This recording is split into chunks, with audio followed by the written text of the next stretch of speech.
I've been planning this video forever. In case you didn't know, before this channel for Kane, I ran one called Jargon Heart.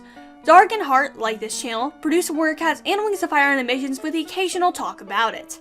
However, unlike this channel, Jargon Heart covered a broader topic, drama. This appeal to drama fed the fast growth of my channel, but that fast growth was masked for the empty person inside me who was seeking out negativity for others' approvals. Eventually, I realized people enjoyed the negativity and not me, and the negativity was, no surprises here, negatively affecting me, and I deleted that channel. In the over a year since I deleted that channel, I spent countless hours lying awake at night, thinking of what I could have done better, what I couldn't have done, all the mistakes I could have avoided, and just everything, rethinking it all. One time, I got so fed up with my internal dialogue that I leaped right out of bed, seized my phone, and started frantically typing away on Google Docs that you should probably not make a commentary channel unless you want to end up typing on your phone at 1 AM like a crazy person like me. This is not that script. That script was hypocritical. I said at the beginning that I wouldn't bring up old drama for the sake of the people I harmed mainly, and then I continued to bring it up in the script. Even if it was to highlight my wrongdoings, it would be wrong to re-traumatize people and put them through further stress.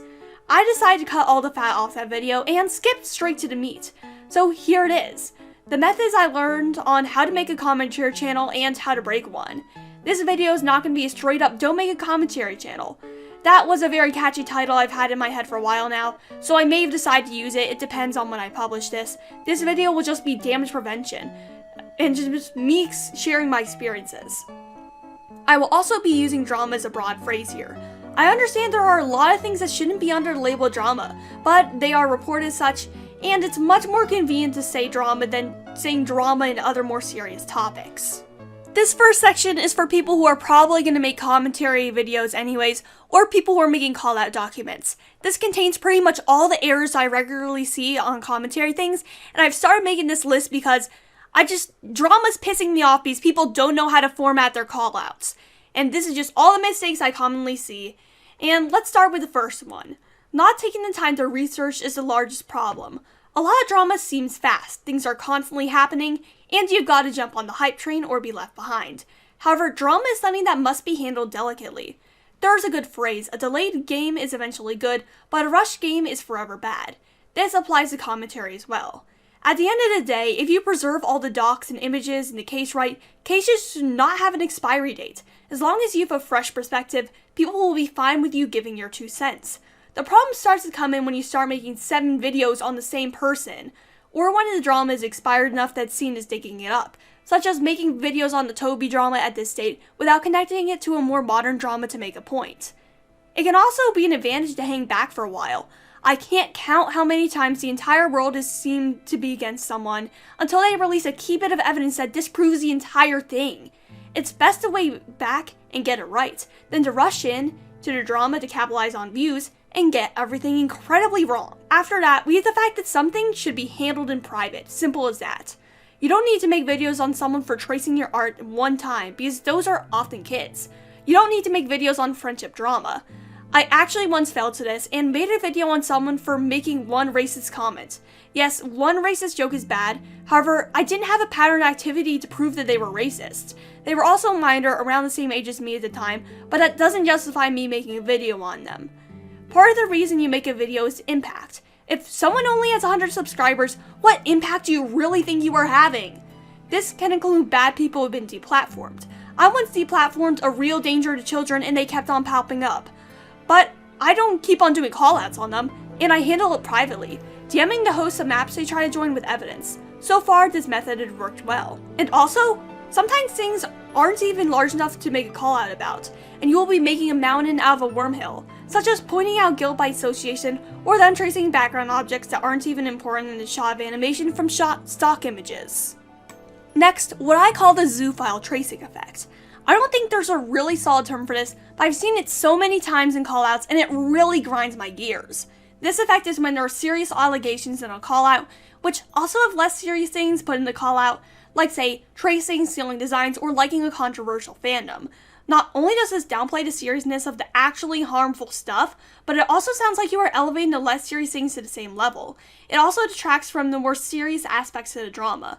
More often than not, the less harmful stuff will also be petty subjective things. Like disliking someone for watching Attack on Titans because it's bad, and not realizing that a lot of people don't watch media and absorb its themes blindly and instead watch it with a critical lens. In addition, their opinions on Stolas' marriage before the latest episode of Hell of a Botch was cleared to air could be an example. Celebrity relationships too. So often I see this pop up. Or calling out art style theft, which isn't a thing.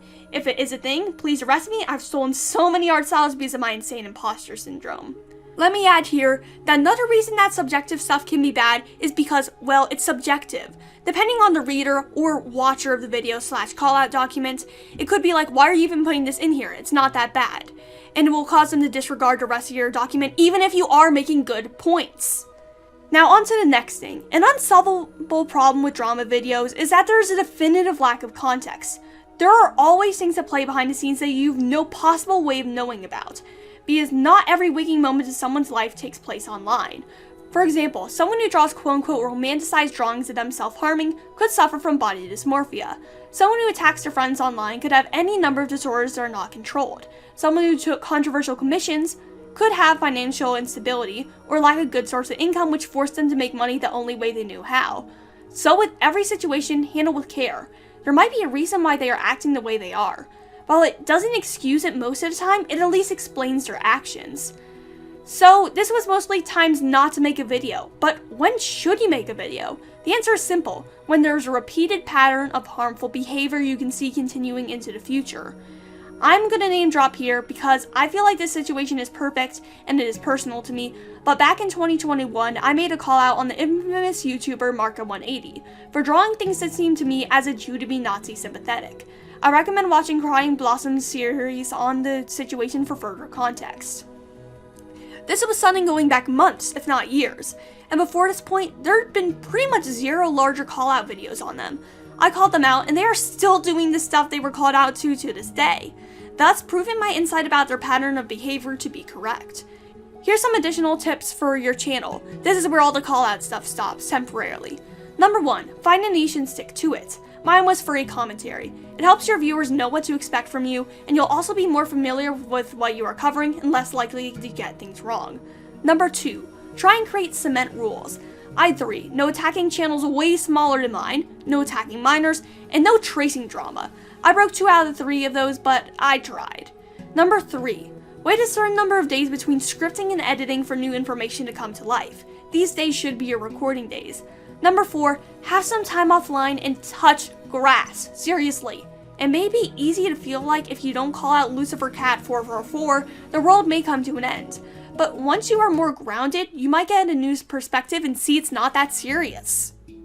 Those are what to do and what not to do. Running a commentary channel can come with side effects that no one tells you about, so of course I'm going to tell you about them. Number 1, you aren't just reporting on controversy, you are the controversy.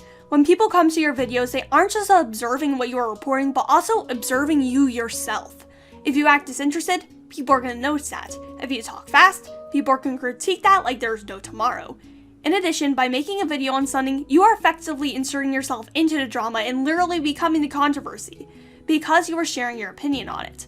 So don't complain if you get told you are part of the drama, or if people in the drama want to talk to you. Next, you're static in the minds of people.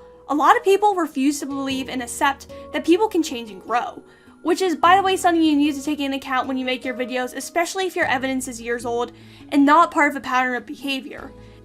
If you say something opinionated in an older video and contradict it in a newer one, people will be quick to call you a hypocrite over it. However, they ignore the simple fact that people change over time and their opinions do. Not all that change is shown on the internet. People do not have to live through screens. When your opinions change, you may have different opinions on previous dramas you've been in.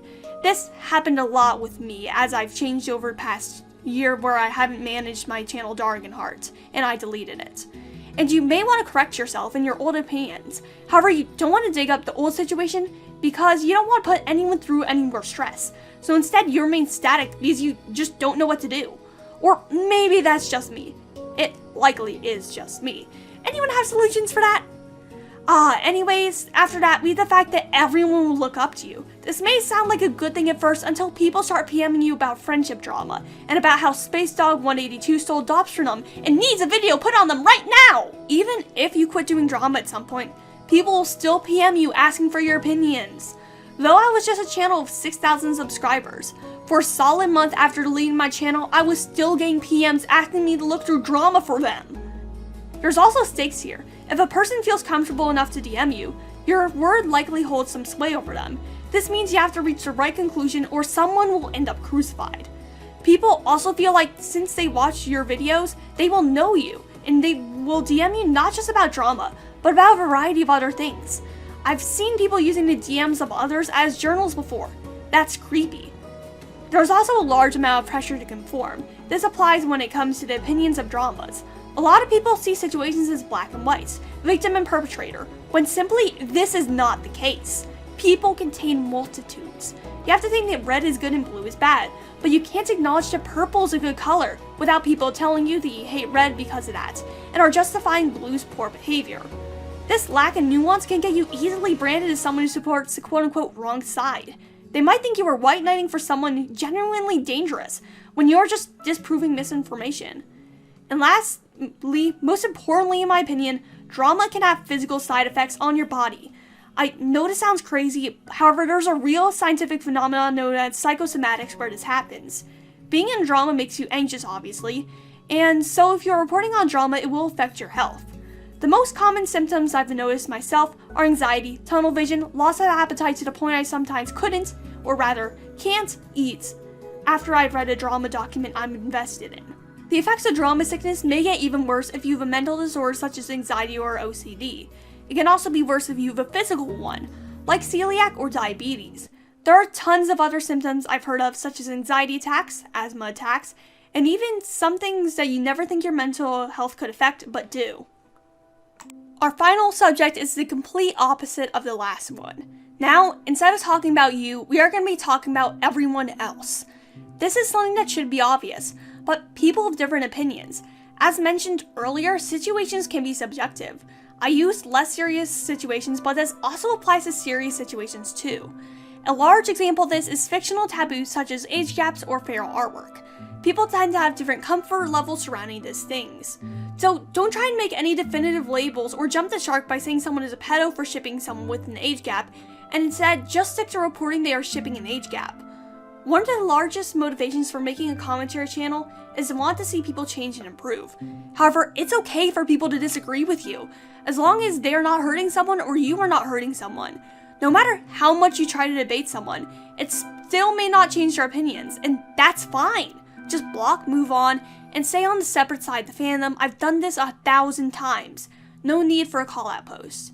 Sometimes it's an opinion that genuinely hurts people, like saying tracing someone's art to use on merch is valid. In that case, even if you explain it's illegal and they reject, you should just report and spread information and move on.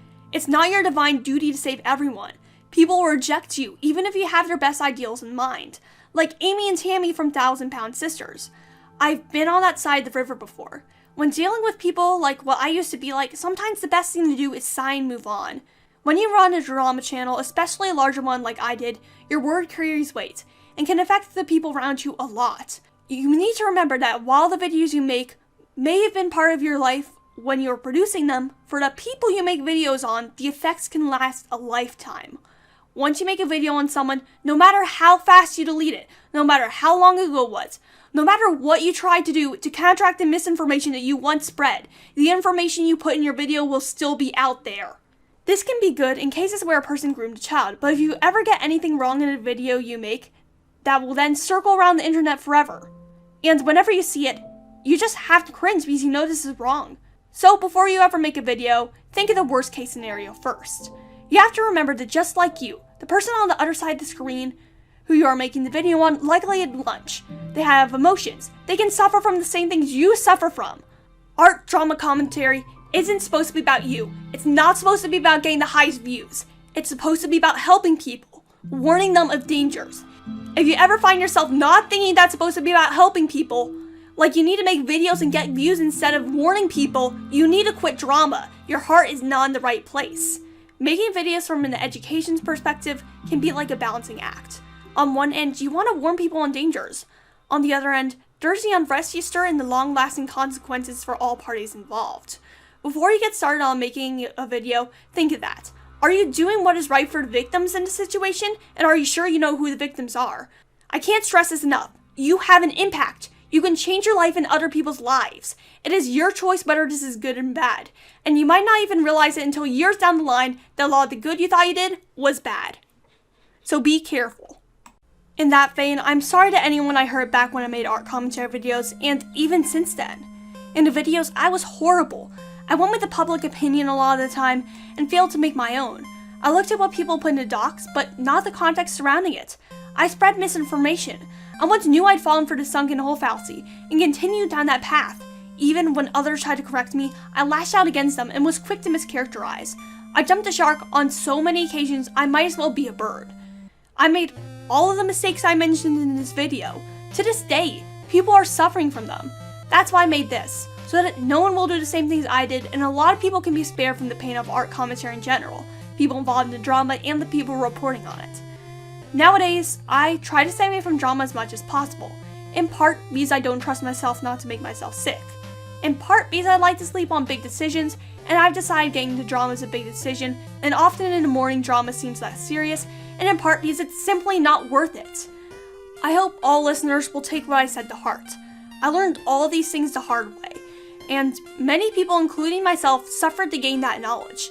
It likely was not worth it. So this is the easy way out that won't cause any pain. If you can take one thing away from this, have sympathy. And also touch grass and get a hobby, outside of doing things on the internet. I recommend biking. It's like running, but it doesn't suck. So if you like this video, for some strange reason, subscribe. I don't make commentary videos anymore, however I make animations and analysis on xenofiction. If you already subscribed, thank you for sticking around. I know this isn't really my standard content, but I swear I'll get back to it next week. See you next time, Rogan out.